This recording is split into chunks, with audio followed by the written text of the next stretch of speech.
നമസ്കാരം. അപ്പോ നിങ്ങളുടെ റിലേഷൻഷിപ്പില് പുതുവർഷത്തില് 2025 എന്തെല്ലാം ചേഞ്ചസ് ആണ് വരാൻ പോകുന്നത് എന്നുള്ളതാണ് നമ്മൾ നോക്കുന്നത്.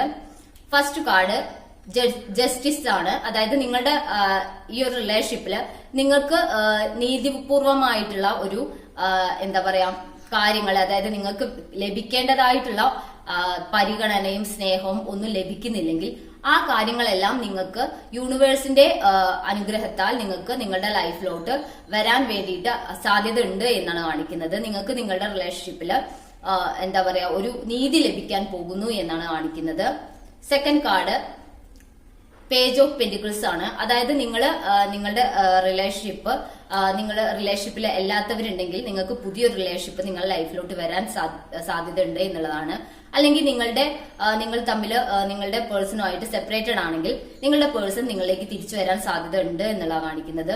അതുപോലെ നിങ്ങൾ മാരീഡ് അല്ലാത്ത ആളുകളാണ് എന്നുണ്ടെങ്കിൽ നിങ്ങൾക്കൊരു മാരേജ് ഓഫർ അല്ലെങ്കിൽ നിങ്ങളുടെ ലൈഫിലോട്ട് മറ്റൊരു പുതിയ വ്യക്തി വരുന്നതായിട്ടാണ് കാണുന്നത്.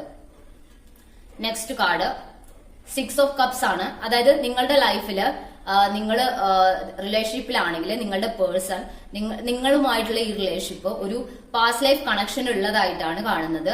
അതുപോലെ ഈ ഒരു കണക്ഷൻ നിങ്ങൾക്ക് യൂണിവേഴ്സിൽ നിന്നും ഒരു ബ്ലെസ്സിങ് ആയിട്ടാണ് നിങ്ങൾക്ക് നിങ്ങളുടെ ലൈഫിലോട്ട് ഈ ഒരു റിലേഷൻഷിപ്പ് വന്നിട്ടുള്ളത് എന്നാണ് കാണിക്കുന്നത്. Thank you.